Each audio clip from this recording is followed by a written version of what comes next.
A Associação Jornalista Timor-Leste AZTL retan apoio ao Programa Nações Unidas para Desenvolvimento PNUD, a sai conhecimento da jornalista Sira, quando vai combater notícia falsa e eleição.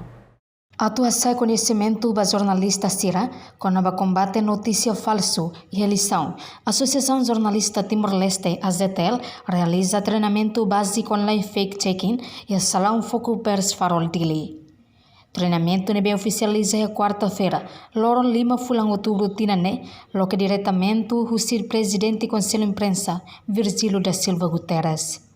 Em discurso, Virgílio da Silva Guterres ateteng, li husi treinamento ne, jornalistas sira retan experiência fon, no capacidade fon, a tua ajuda verifica, dados bem hira halo cobertura.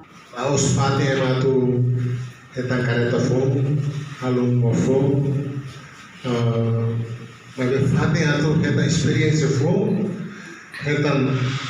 desafio foi obstáculo foi quase normal também a cobertura vai isso o saúde bato agricultura bato juventude to terceira idade deficiência para lavar aqui serenia então isso quase cobre área toda também que é possível. E também cobre a área centro e também deixar ter os comparativos do que Maurício Diagne. Mas a pessoa também itu continua. Agora ainda também era digital ini, era na vez que é uma para sair atam ba velocidade. Niamos tehang o hin loro mundo tama ona tecnologia digital nebe halo ema barak sai atam ba velocidade. E sorin seluk Tito Felipe da Costa UNDP Core Timor-Leste Project Manager explica. Li husi treino ne aprende a tu halo cobertura e projeto eleição.